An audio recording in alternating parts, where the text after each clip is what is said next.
지난주까지는 우리가 1절에서 8절까지를 3주에 걸쳐서 살펴보면서 나눴었죠. 어, 첫 번째 주에는 예수님의 머리에 값비싼 향유를 붓고 자신의 머리카락으로 발을 씻겨드렸던 마리아에 대해서 우리가 살펴봤고, 두 번째 주에는 가룟 유다에 대해서, 그리고 세 번째 주 지난주에는 예수님에 대해서 우리가 또 살펴봤습니다. 사람들은 이 마리아의 행동에 대해서 굉장히 돌발적인 행동으로 받아들였죠. 뭐 돌발적인 행동이기도 했고요. 그러면서 일부 제자들은 이렇게 막 화를 내고 야단치고 했어요. 이 값비싼 향유를 팔아서 가난한 사람들을 도와주려고 하면 얼마나 많이 도와줄 수 있는데 왜 이렇게 허비하냐 그랬었죠. 그런데 예수님은 그런 마리아의 행동이 자신의 장례할 날을 위한 것이라는 의미를 부여해 주심으로써, 그러면서 그를 가만두어라, 마리아에게 화내고 또 꾸짖지 말라, 이는 나의 장례할 날을 위함이다, 이렇게 의미를 부여해 주셨습니다. 이 예수님을 향한 마리아의 헌신과 사랑이 하나님의 섭리 가운데 일어난 것이다 라고 설명을 해주시는 거죠. 하나님의 섭리하심을 우리는 우리의 이성과 지식으로 다 이해할 수 없습니다. 우리가 우리 삶을 나누었지만 우리가 생각하고 계획했던 것들이 늘 환경에 의하건 또 우리 마음에 의하건 변화되고 바뀌는 것이 우리의 삶이죠. 그것이 하나님의 섭리하심인데 우리가 그걸 다 이해할 수 없죠. 자, 하지만 우리가 믿음을 가지고 말씀에 따라 살기 위해 열심히 사랑하고 헌신할 때, 마치 마리아가 그렇게 했던 것처럼 그렇게 할 때 하나님은 우리를 통하여 하나님의 계획을 이루어 가십니다. 그 과정을 통해 우리는 또 하나님의 섭리를 깨닫게 되는 것이죠. 우리 삶 속에서 이해할 수 없는 상황에 직면하는 경우가 많이 있는데, 그런데 세상에는 우연이라는 없다는 것을 우리가 예수님께서 마리아에게 그렇게 그 행동의 의미를 부여하시고 그것이 다 하나님의 섭리 가운데 이루어졌음을 보면서 세상에 우연이란 없다, 이것을 또 우리가 깨닫게 됩니다. 모든 것이 하나님의 계획과 섭리 아래 이루어지는 것이죠. 그것을 믿고 어려운 상황에서도 하나님께서 우리를 통하여 하나님의 계획을 이루어 가신다 라는 그 믿음을 가지고 인내하고 기다리다 보면 하나님의 영광을 보게 된다. 하나님께서 우리 삶 가운데 함께 하심을 보게 된다. 우리 삶을 하나님의 섭리하심 가운데 인도하고 계시다라고 하는 것을 깨닫게 된다는 것입니다. 또 그런 삶의 결과는 세상의 마지막 날에 도래할 천국에서 하나님의 섭리를 다 알지 못하고 우리 인생 여정에서 던졌던 그런 질문들, 그러한 답을 그 천국에서는 다 얻게 되는 그런 기쁨을 궁극적으로 누리게 될 것이다 라고 하는 것을 나누었습니다. 자, 오늘은 이제 오늘 본문에서 드디어 예수님께서 마지막으로 예루살렘 성에 입성하시는 모습을 보게 되죠. 이날에 예수님은 나귀 새끼를 타고 가셨어요. 당나귀 새끼죠. 사람들은 종려나무 가지를 흔들면서 예수님을 열렬히 환영합니다. 이날을 기념하여 기독교에서는 이날을 종료주일로 지키기도 해요. 그리고 이날은 예수님께서 십자가에서 돌아가시기 전에 일주일을 기념하여 부르던 고난주간이 시작되는, 이제 예수님이 조금 있으면 잡혀서 고난을 받기 시작하죠. 그런 고난주간의 시작이기도 합니다. 그리고 이 모습은 구약 성경에 나오는 예언의 말씀이 성취되는 것을 보여주기도 하고요. 오늘 우리가 이 장면을 보여주시는 하나님의 말씀을 살펴보면서 하나님께서 오늘 우리에게 주시는 메시지는 무엇일까 함께 나누고자 합니다. 자, 오늘 읽은 본문 말씀은 예수님께서 예루살렘에 들어가실 때 수많은 사람들이 예수님을 열렬히 환영하는 그런 장면을 보여주죠. 이 장면의 이해를 위해서 제가 사진 하나를 보여드리도록 하겠습니다. 자, 여기 사진에 보면 이 그림이에요, 그림. 예수님이 실제 이렇게 생긴 건 아니고요. 자, 사람들이 바닥에 옷을 깔죠. 그죠? 네, 겉옷을 이렇게 펼쳐서 깝니다. 그리고 예수님이 제자들을 시켜서 데려오게 한 나귀 새끼를 타고 있죠. 보통은 만약에 왕이 이 성에 입성한다 그러면은 이 멋진 말을 타고 올 텐데, 그리고 수많은 이 호위병들을 거느리고 올 텐데, 예수님은 나귀 새끼를 타셨고 제자들이 이제 앞에서 끌죠. 그리고 또 사람들 손에 뭔가 쥐어져 있어요. 이게 뭐냐면 나뭇가지인데, 이 나무가 종려나무입니다. 종려나무. 말씀을 보니까 사람들이 종려나무를 흔들면서 호산나 주의 이름으로 오시느니 곧 이스라엘의 왕이시여라고 이렇게 외쳤다라고 나오죠. 이 사진에서 보면 사람들이 예수님을 이렇게 쳐다보고 있는데, 사람들이 예수님 보고 이스라엘의 왕이시여, 이스라엘의 왕이시여, 어서 오소서 이렇게 외쳤다는 거예요. 그런데 그 사람들이 한둘이 아니고 굉장히 큰 무리가 이렇게 예수님을 열렬하게 환영했다라고 하는 것입니다. 자, 그러면은 여기 잠깐 이 종려나무에 대해서 또 설명을 하고 넘어갈게요. 네, 종려나무가 뭐냐면은, 자, 또 사진을 보여드리겠습니다. 자, 여기가 지금 사막이죠. 그죠? 사막을 여행하는 사람들이 찾는 게 있어요. 그게 뭐냐면 오아시스예요. 오아시스. 예. 사막 군데군데에 있는 작은 연못, 어떤 거는 뭐 크기도 하지만, 크기는 다양하지만 이런 물이 고여 있는 연못을 찾아서 자기들도 물을 먹기도 하고, 그리고 끌고 가는 낙타 뭐 짐승들도 물을 먹이기도 하고요. 자, 우리가 이제 만화에서도 이런 오아시스를 많이 어려서 보게 되죠. 그런데 이 오아시스마다 나무가 서 있죠. 그죠? 물이 있으니까. 이 오아시스 둘레에 자라고 있는 나무가 이게 종려나무인데, 다른 말로 하면 대추야자입니다. 대추야자. 그 열매도 있죠. 꼭 대추처럼 생긴, 네, 근데 좀 커요. 크기가. 이게 이제 대추야자인데, 이게 그 중동 지방에는 많이 있는 나무입니다. 네, 오아시스가 있는 곳. 근데 이 나무가 자라면 20m가 넘게 자란다고 하고요. 그리고 이 나무는 열매, 또 나뭇잎, 또 나무 줄기 전부 다 이 두루두루 많이 쓰이는 그런 나무라고 해요.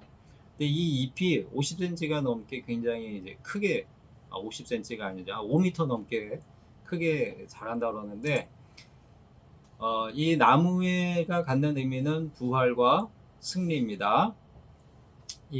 지금 예수님이 들어오시는, 예수님을 환영하는 지금 이 장면에서 사람들이 이 나뭇가지를, 종려나뭇가지를 이렇게 흔들었다라고 나오는데, 이스라엘의 역사를 보면 이 나뭇가지를 승리를 기념하는 데 사용한 사례가 있어요. 그게 언제냐면, 자, 구약의 마지막 선지자가 누구죠? 구약의 마지막 말씀, 구약 성경에 창세기부터, 갑자기 물어봐서, 말라기. 그렇죠, 말라기. 말라기입니다. 이제 말라기 선지자가 쓴 말라기가 마지막인데, 그게 기원전 400년경이에요. 그리고 400년 이후에 예수님이 오셨죠. 그러니까 이 역사로 보면 구약이 끝나고 신약이 시작되기까지 400년의 중간기가 있습니다. 중간 시기가. 이걸 이제 중간기라고 그러는데, 여기에는 뭐 말씀에 대한 기록도 없어요. 그죠? 자, 이 400년이 지난 뒤에 이제 예수님이 메시아로 오신 거죠. 요 400년 사이에 이스라엘이 여러 가지 역사를 또 경험을 하는데, 그 사이에 이제 그리스 로마가 나오고, 또 그 그리스의 알렉산더 대왕이 또 우리 그 세계사에서 유명한 알렉산더가 나오고요. 그 대제국을 건설하죠. 헬레니즘 문화를 만들고 유럽과 오리엔트의 문화를 짬뽕시키는 그 헬레니즘 문화를 만들어서 이 마케도니아 출신의 알렉산더가 아시아 쪽을 정복을 많이 합니다. 그런데 이 알렉산더 대왕이 일찍 죽죠. 그래서 그 나라가 그 부하 장수들에 의해서 이렇게 나누어지는데, 그 중에 시리아 지역을 차지하고 있었던 나라가 있었는데, 그 나라가 이스라엘을 이제 거의 이제 식민지로 만들어 버려요. 그리고서는 뭐 복잡한 역사가 진행이 되면서 어떤 일까지 있느냐, 이스라엘 성전을 더럽힙니다. 거기다가 제우스 신상, 헬레니즘 문화를 막 강요를 하는 거죠. 그래서 제우스 신상도 만들고요. 또 돼지피를 그 성전 벽에다 막 바르고 그러면서 이스라엘 그 유대 민족의 종교를 무시하는 그런 일들을 막 해요. 그래서 그거에 대항한 저항 운동이 일어나고 독립 전쟁이 일어나는데, 그게 BC 166년부터 BC 142년 기원전 그 기간에 그런 전쟁을 하게 되는데, 그게 마카비 전쟁이라고 합니다.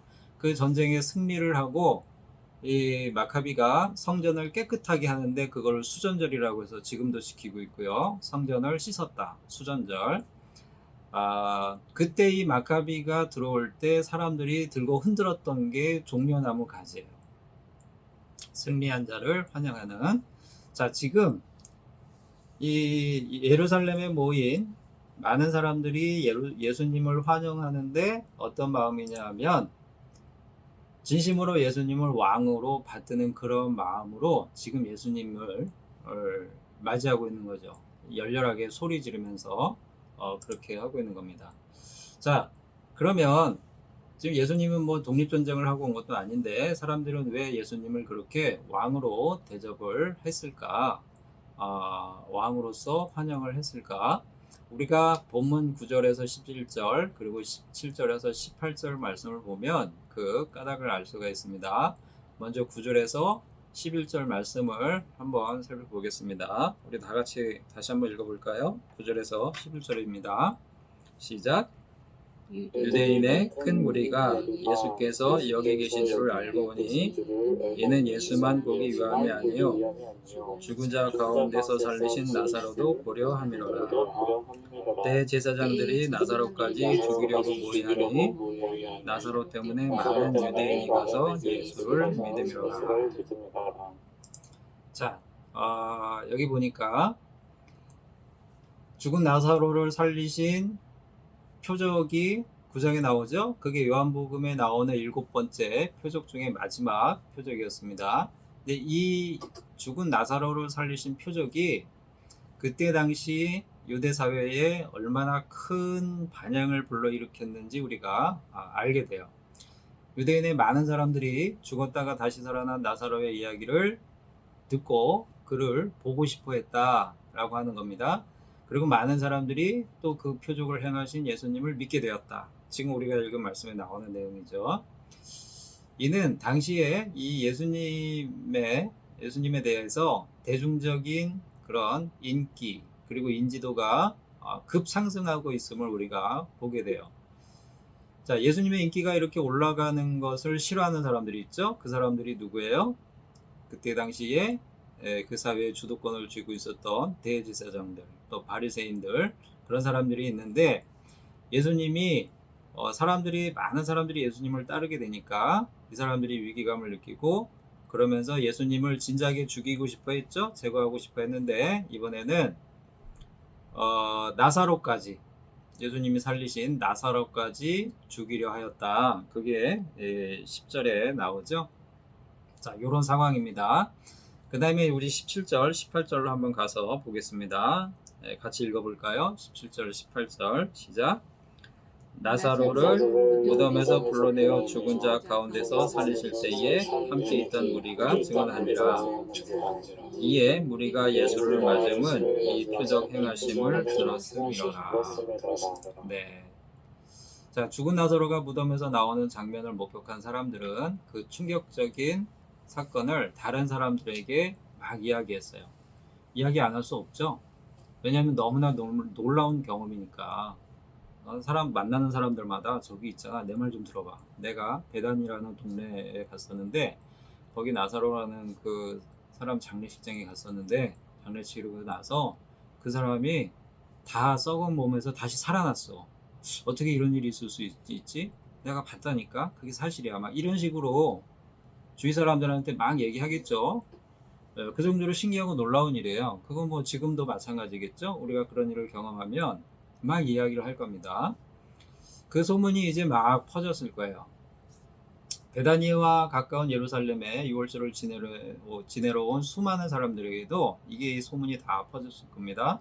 그래서 18절에 보니까 분명하게 무리들이 이 큰 예루살렘에 있는 큰 무리들이 지금 6월절이기 때문에 여러 지방에서 심지어는 저 헬라 지방에서 헬라인들까지 유대교를 믿는 헬라인들까지 여기 다 모여 있는 그런 상황이에요. 그 큰 무리들이 예수님을 지금 열렬히 왕으로 환영하는데 그렇게 맞이한 이유가 뭐냐면 이 표적 행하심을 들었기 때문이다. 죽은 나사로를 살리신 그 기적을 행했기 때문이다. 그렇게 18절에 분명히 나오고 있습니다. 사람들은 죽은 나사로를 살리신 표적을 보고 예수님을 왕으로 지금 대접을 하고 있는 거죠. 자, 그런데 우리가 생각을 해볼 게 있어요. 그렇게 예수님을 왕으로 외치며 환영하는 사람들의 마음 속에는 무엇이 있을까? 그 사람들은 어떤 마음으로 종려나무 가지를 흔들고 자기들의 겉옷을 벗어서 예수님이 가시는 그 앞길에 깔고 또 호산나 그러면서 이스라엘 왕이시여 이렇게 외치는 그런 행동을 했었던 그 사람들의 마음에는 뭐가 있을까? 우리가 짐작을 해보면 그들은 이 죽은 자도 살리는 기적을 행하신 예수님을 보면서 과거 이 마카비 왕조의 독립전쟁을 떠올렸을 수도 있을 것 같아요.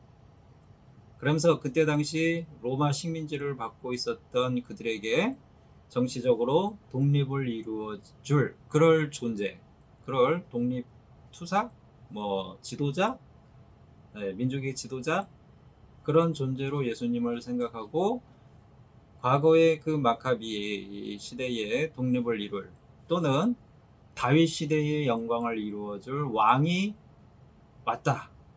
그 왕이 되어 주소서 이런 마음으로 예수님을 맞이했을 그런 꿈을 꾸었을 수도 있을 것 같고요. 또 어떤 사람들은 앞에서 우리가 살펴봤었던 7가지의 표적이 있었죠.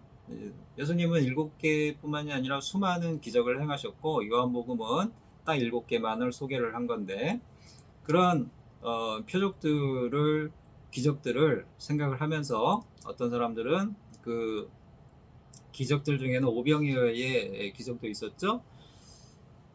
그런 것들을 떠올리면서 자신들의 먹고 사는 문제를 해결해 줄 왕. 너무 힘들고 고통스럽게 식민지 백성으로 살아가는 게 힘드니까 세금에 시달리죠.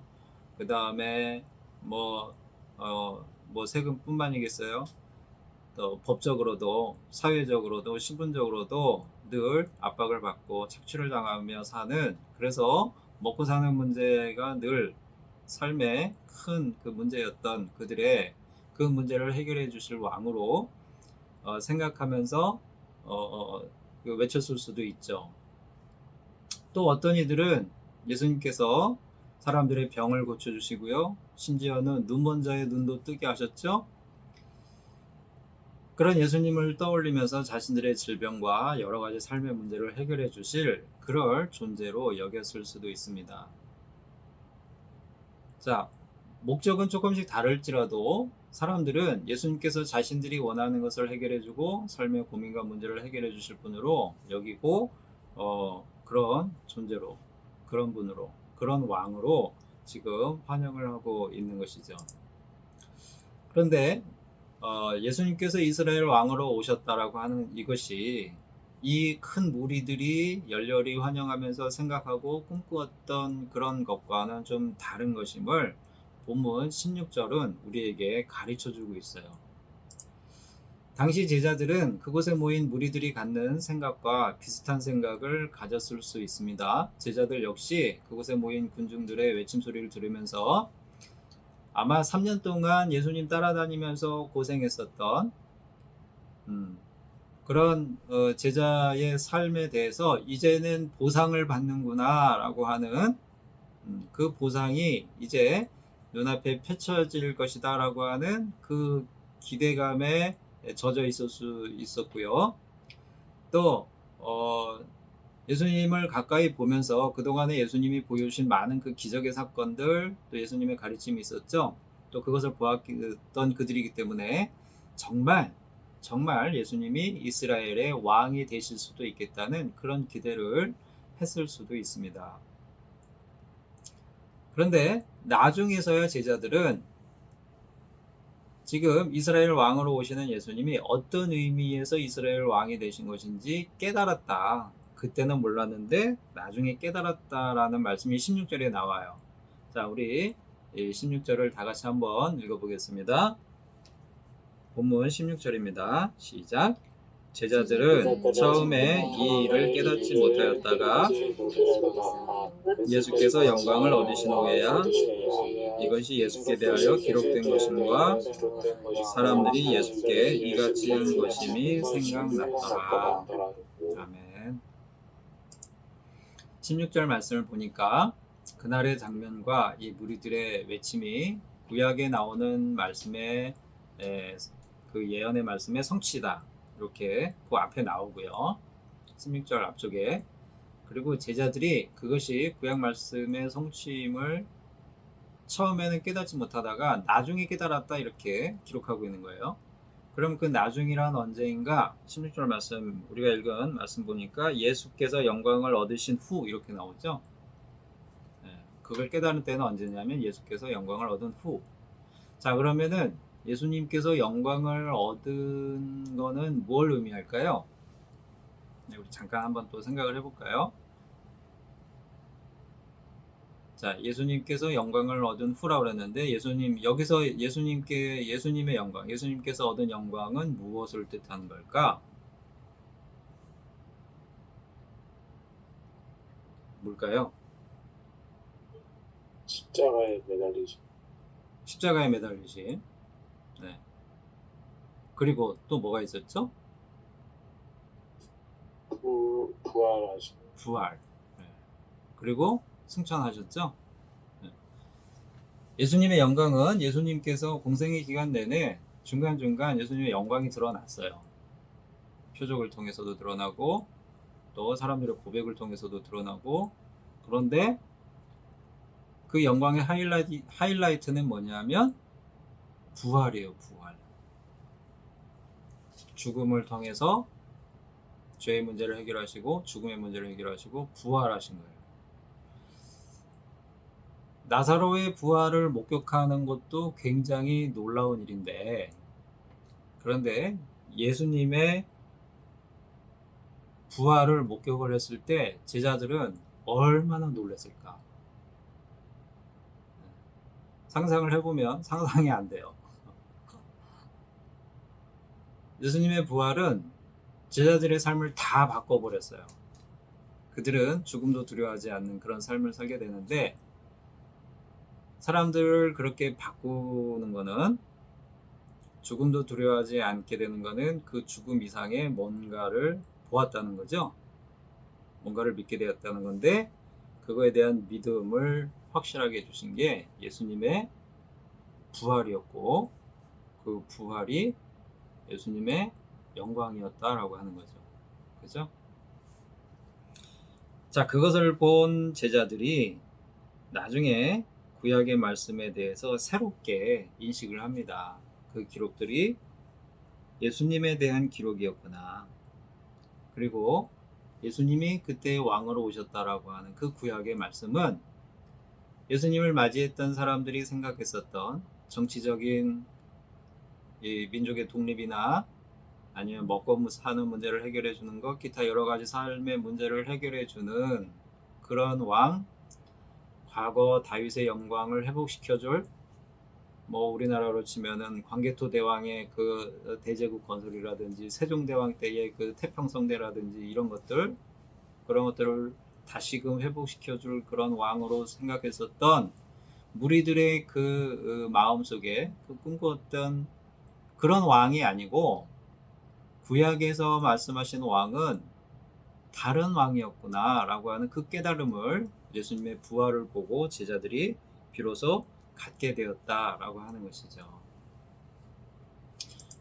그럼 이 제자들이 깨달았다라고 하는 진정한 이스라엘의 왕은 무엇일까? 우리 그걸 잠깐 생각하고 말씀을 마치겠습니다. 구약의 예언의 성취에 대해서 새롭게 그 의미를 깨닫게 되었다라고 할 때 그럼 구약의 예언이 무엇이냐? 자, 15절 같이 볼까요? 13절도 한번 보겠습니다. 13절. 자, 13절 말씀 같이 한번 읽어볼게요. 시작. 종려나무 가지를 가지고 맞으러 나가 이르시되 호산나 찬송하리로다 주의 이름으로 오시느니 곧 이스라엘의 왕이시여 하더라. 자, 요거는요. 그 말씀마다 보면 그 옆에 이제 참고 성구가 나오죠. 조그맣게 써져 있어요. 보이시나요? 시편 몇 편으로 나오죠? 성경책에 그 인터넷 성경에는 안 나오지만 성경책에 보면 나와 있어요. 시편 118편 26절 이렇게 나와요. 요거의 인용이라는 거예요. 그러니까 여기 가보면 요 내용이 나옵니다. 요거를 인용하여 사람들이 외쳤다는 거죠. 자, 그 다음에 그러니까 알고 외쳤을 수도 있고 모르고 외쳤을 수도 있는데 어쨌든 이 구약의 말씀대로 지금 이루어지고 있는 거예요. 그 다음에 또 하나 구약의 말씀이 성취가 되는데 뭐냐면 15절입니다. 15절 가서 읽어볼게요. 시작. 이는 기록된 바 시온 따라 두려워하지 말라. 보라 너의 왕이 나귀 새끼를 타고 오신다 함과 같더라. 자, 그 옆에는 뭐라고 나와 있죠? 조그맣게 구약 말씀 어떤 책은 나와 있고 안 나온 책들도 있는데 자 뭐라고 나와 있냐면 슥 9장 9절 슥이면은 스가랴 구약에 스가랴 9장 9절. 자, 그래서 스가랴 9장 9절을 가보면 제가 읽어보겠습니다. 9절에 시온에 따라 크게 기뻐할지어다. 예루살렘에 따라 즐거이 부를지어다. 보라 내 왕이 내게 임하시나니 그는 공의로우시며 구원을 베푸시며 겸손하셔서 나귀를 타시나니 나귀의 작은 것 곧 나귀 새끼니라. 자, 나귀 새끼를 타고 이 왕이 너에게 임할 것이다. 그러니 시온에 따라 크게 기뻐하고 두려워하지 마라. 여기 시온에 따른요 예루살렘을 뜻하는 거예요. 시온성 하면 예루살렘이에요. 자, 요 예언이 그대로 성취가 됐다라고 하는 거죠. 지금 이 장면이 그대로 이루어지고 있으니까. 자, 그런데 여기에는 인용이 안 됐지만 스가랴 9장 9절 이어서 나오는 10절 말씀을 보면 이 왕이 어떤 왕인지 우리가 알 수 있어요. 자, 10절 말씀을 제가 읽어보겠습니다. 내가 에브라임의 병거와 예루살렘의 말을 끊겠고 전쟁하는 활도 끊으리니 그가 이방 사람에게 화평을 전할 것이요 그의 통치는 바다에서 바다까지 이르고 유브라데 강에서 땅끝까지 이르리라. 한번 읽어볼게요. 내가 에브라임의 병거와 병거는 뭐죠? 마차죠, 마차. 전차 싸움할 때 쓰는 전차. 예루살렘의 말을 끊겠고 말도 전쟁할 때 쓰는 거죠. 전쟁하는 활도 끊으리니 그가 이방 사람에게 화평을 전할 것이요 그의 통치는 바다에서 바다까지 이르고 유브라데 강에서 땅끝까지 온 세계에 그의 다스리심이 이르게 된다. 자, 왕이 할 일이 이것이다 라고 하는 거예요. 나귀 새끼를 타고 시온성에 들어오시는 그 왕이 어떤 왕이냐? 바로 이런 왕이다 라고 하는 것을 스가랴에서 하나님이 말씀하고 있는 거죠. 나귀 새끼를 타셨다라고 하는 것은 예수님은 세상의 군왕들과는 다른 왕임을 말씀하시는 거예요. 세상의 왕들은 우리가 알고 있는 세상의 왕들은 열이면 열, 다 유명한 왕들은 뭘 했냐면 전쟁을 했어요. 거의 다. 전쟁을 하지 않았다면, 그 왕이 전쟁을 하지 않았다면 그 앞에 있었던 왕이 큰 전쟁을 해가지고 큰 승리를 가져다 주기도 했고요. 세상의 왕들은 전쟁을 일으켜서 정치적인 독립을 이루거나 아니면 나라를 부강하게 만들어서 이 전쟁을 통해서 주변 나라를 제압하는 그런 왕들이죠. 때문에 그들은 전쟁에서 승리하여 돌아올 때 나귀 새끼가 아닌 위풍당당한 그런 왕의 모습으로 돌아옵니다. 큰 말을 타고 그 말에게도 갑옷을 입히고, 그리고 큰 무기, 이 무기로 무장한 이 호위병들의 호위를 받으면서 또 나팔을 불면서 아주 이 거창한 모습으로, 위험 있는 모습으로 입성을 하죠. 그죠?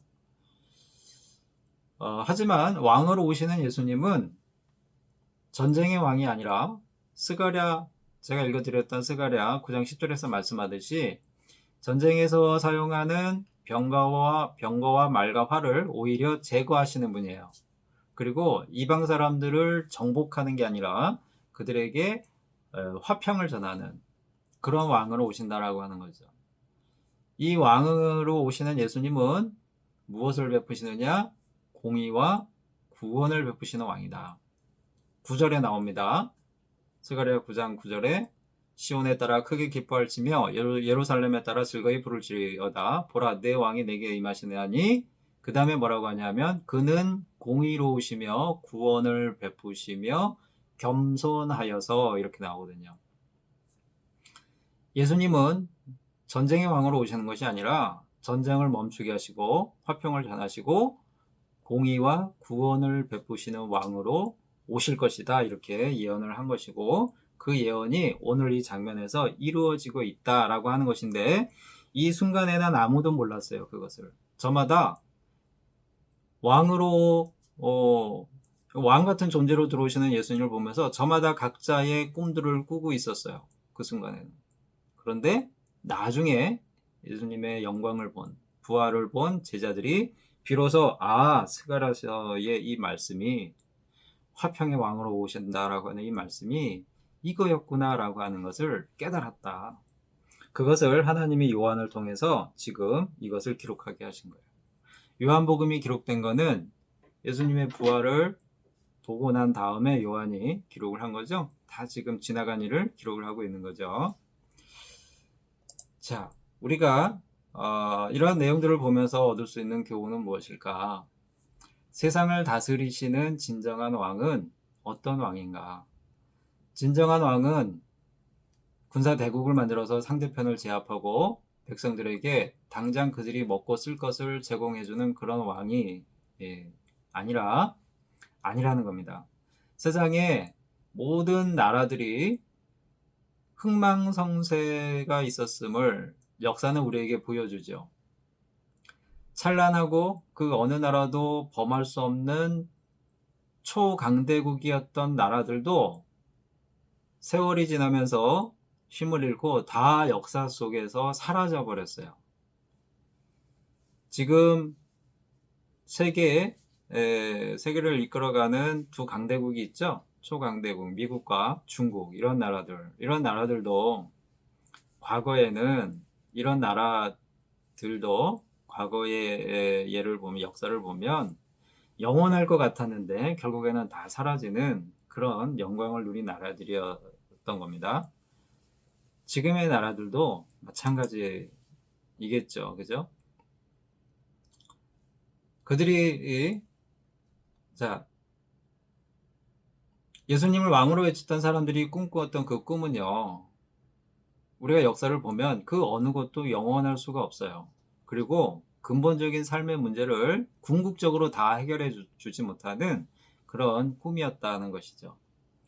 그들이 꿈을 영원히 이루는 존재, 그들의 그런 꿈을 영원히 이루어 주시는 존재는 어떤 왕이냐? 하나님의 공의와 구원을 베푸시는 왕이다라고 구약이 예언했고, 그 예언이 이루어지고 있다는 것을 오늘 본문이 우리에게 보여주고 있는 것이죠. 제자들은 부활하신 예수님을 통하여 그런 왕의 모습을 발견하게 된 겁니다. 그리고 진정한 왕의 의미를 깨닫게 된 거죠.